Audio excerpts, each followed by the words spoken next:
బాలికపై అత్యాచారానికి ఒడిగట్టిన బండి సాయి భగీరథ్ను అరెస్టు చేయాలని గులాబీ నేతలు డిమాండ్ చేశారు.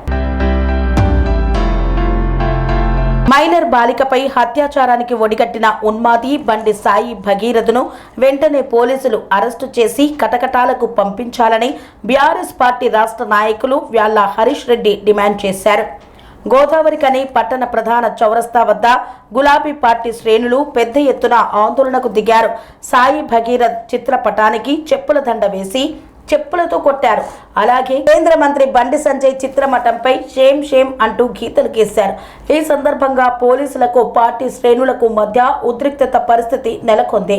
హరీష్ రెడ్డి మాట్లాడుతూ గత 3 నెలల నుండి బండి సాయి భగీరథ్ చేస్తున్న అకృత్యాలను బండి సంజయ్ తన పదవిని ఉపయోగించుకొని కాపాడుతున్నాడని ఆగ్రహం వ్యక్తం చేశారు. పైగా అదే బాలిక కుటుంబంపై హనీ ట్రాప్ ఫిర్యాదు చేయడం విడ్డూరంగా ఉందన్నారు. ఈ విషయంలో రాష్ట్ర ప్రభుత్వం సీఎం రేవంత్ రెడ్డి స్పందించకపోవడం సిగ్గుచేటన్నారు. ప్రధానమంత్రికి సీఎం రేవంత్ రెడ్డి లొంగిపోయాడని, దీంతో సాయి భగీరథ్ను సీట్ విచారణ పేరుతో బెయిల్కు ఇచ్చేందుకు అవకాశం ఇస్తున్నారని పేర్కొన్నారు. కేసును తారుమారు చేసే ప్రయత్నం చేస్తున్నారన్నారు. భగీరథను అరెస్టు చేసి రాష్ట్రంలో ఉన్న మహిళలకు భరోసా కల్పించాలని పేర్కొన్నారు. ఇంకా ఈ కార్యక్రమంలో మాజీ కోఆప్షన్ మెంబర్ తస్లీమా భాను, పర్సా స్వాతి, జాహిద్ పాషా తదితరులు పాల్గొన్నారు. బండి సంజయ్ కుమార్ గారి సుపుత్రుడు బండి సాయి భగీరథ్ అనే ఒక విధవ, ఒక ఉన్మాది, 25 ఏళ్ల ఉగ్రవాది ఒక మైనర్ బాలికను 17 ఏళ్ల బాలికను చెరబట్టి దొంగపరుచుకొని అనేక మార్లు మరి అత్యాచారం చేసి ఆ అమ్మాయి జీవితం పాడు చేసి ఇలా ఉల్టా ఆ అమ్మాయి పేరు మీదనే హనీ ట్రాప్ అనే ఒక లంగ కేసు ఒకటి బనాయించి ఆ అమ్మాయి పరువును బజార్కి ఇచ్చే ప్రయత్నం చేస్తున్నాడు. ఆ అమ్మాయి తల్లిదండ్రులు పోలీస్ స్టేషన్ల చుట్టూ 3 నెలల నుంచి తిరుగుతూ ఉంటే హైదరాబాద్లో రేవంత్ రెడ్డి గారి ప్రోద్బలంతో, ఈ రాష్ట్ర ముఖ్యమంత్రి హోంమంత్రి రేవంత్ రెడ్డి గారి ప్రోద్బలంతో కేసు బనాయించకుండా నానా రకాల తిప్పలు పెట్టిన తల్లిదండ్రుల్ని, తర్వాత అమ్మాయిని. చివరికి మొన్న పోయి పేట్ బషీర్బాగ్ అనే ఒక పోలీస్ స్టేషన్లో కూర్చుంటే 6 గంటలు సమయం వృధా చేసి చివరికి పాక్సో కేసు పెట్టిరు.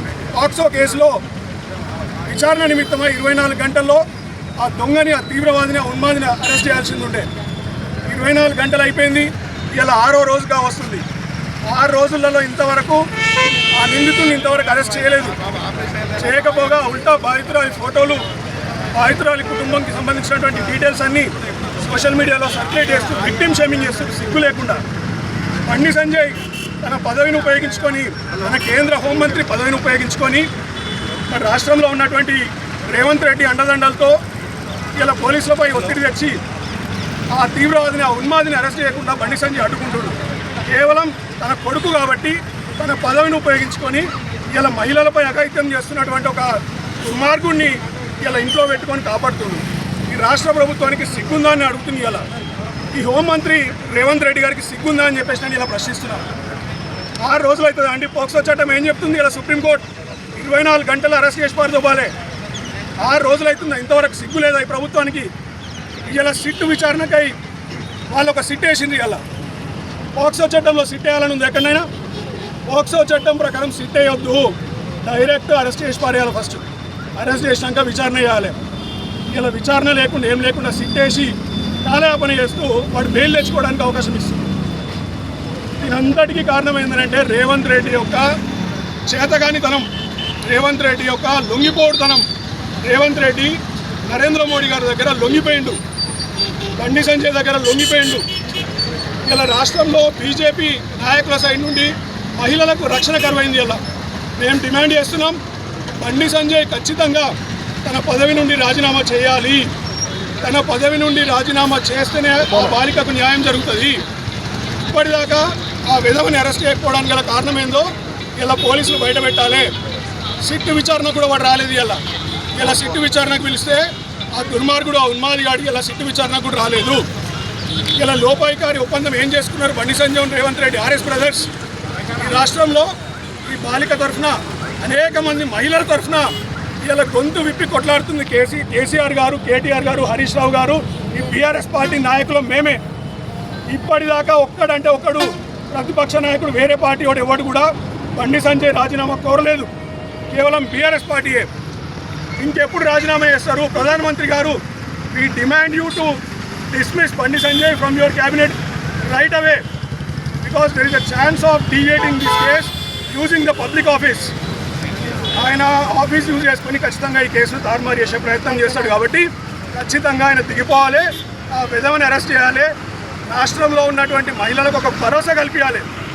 రాష్ట్రంలో ఉన్నటువంటి మహిళలకు భరోసా కల్పించాలంటే వాడు బయటికి వెళ్ళొద్దు. ఇలా వాడి మీద పెట్టినటువంటి కేసులు కూడా మొదటి రోజు నార్మల్ ఉత్తుత్తు కేసులు పెట్టిన 4-5 ఏళ్ళు జైలు పట్టేది. ఎప్పుడైతే బీఆర్ఎస్ పార్టీ కేటీఆర్ గారు, ఆర్ఎస్ ప్రవీణ్ కుమార్ గారు గొంతెత్తినరో అప్పుడే స్ట్రిక్ట్ కేసులు పెట్టిర్రు, స్ట్రిక్ట్ సెక్షన్ల మీద పెట్టిర్రు. ఇప్పుడు కనుక వాడిని అరెస్ట్ చేసి 20 ఏళ్ళు జైలు పంపకపోతే రాష్ట్రంలో ఉన్నటువంటి మహిళలు ఎవరికి కూడా న్యాయం జరగదు. ఒక భరోసా కల్పించలేరు మీరు. ఖచ్చితంగా వాడిని లోపలేయాలి. సిగ్గులేని బండి సంజయ్ నిన్న ఏకతా యాత్ర చేస్తాడు కరీంనగర్లో. ఏమంటాడు? హనుమంతుని లెక్క నేను ఇలా హనుమంతుడు లంకను దానం చేసినట్టు ప్రతిపక్ష పార్టీలు దానం చేస్తాడంట. సిగ్గుందా బండి సంజయ్ నీకు? అసలు నీ కొడుకుని దానం చేయి నువ్వు. ఫస్ట్ నీ కొడుకుని తీసుకొచ్చి జైల్లో పోయేపు. ఫస్ట్ నీ కొడుకుని జైల్లో పోయేపకుండా నువ్వు ఇలా ప్రతిపక్ష పార్టీ నాయకులను దానం చేస్తావా? నీ ముఖానికి నువ్వు జై శ్రీరామ్ అనే అర్హత ఉందా నీకు? ఇలా జై హనుమాన్ అనే ఒక అర్హత ఉందా? పవిత్రమైనటువంటి దేవుని స్లోగన్స్ ఇచ్చే అర్హత ఉందా నీకు? నీ కొడుకునే ఒక దొంగలాగా తయారు చేసినావు. వానికి లేని అలవాట్లే 25 ఏళ్ళ పోరాడు, 4 ఫీట్ ఉంటాడు వాడు. వాడిని ఎవడో హనీ ట్రాప్ చేస్తాడు. వాడు సిగరెట్లు స్మోక్ చేస్తాడు, మందు తాగుతాడు, డ్రగ్స్ తీసుకుంటాడు. ఆఖరికి వాని యూనివర్సిటీలో తోటి విద్యార్థుల్ని కూడా వాడు కొట్టి కేసులలో ఇరుక్కున్నాడు గతంలో. అటువంటి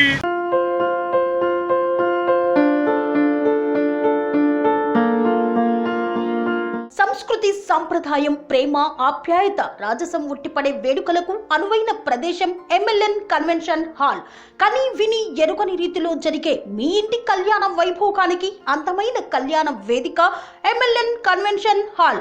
ఎంఎల్ఎన్ కన్వెన్షన్ హాల్ ప్రత్యేకతలు: సువిశాలమైన wedding halls, centralise AC banquet hall మరియు విశాలమైన డైనింగ్ హాల్.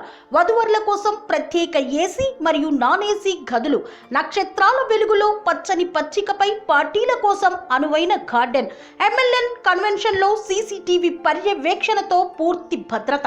2000 వాహనాలు పార్కు చేసేందుకు సువిశాల పార్కింగ్ సౌకర్యం. మీ ఇంట జరిగే అన్ని శుభకార్యాలకు, పెళ్లి, reception, engagement, birthdays, get together, corporate events, ఏ ఇతర శుభకార్యాలకైనా అందమైన వేదిక ఎంఎల్ఎన్ కన్వెన్షన్ హాల్. బుకింగ్ కోసం సంప్రదించండి 7550438888 మరియు 7550428888. మా అడ్రస్ చీర్యాల లక్ష్మీ నరసింహస్వామి దేవాలయం ప్రక్కన, near outer ring road, Keesara junction, Cheeryal గ్రామం, మేడ్చల్ జిల్లా.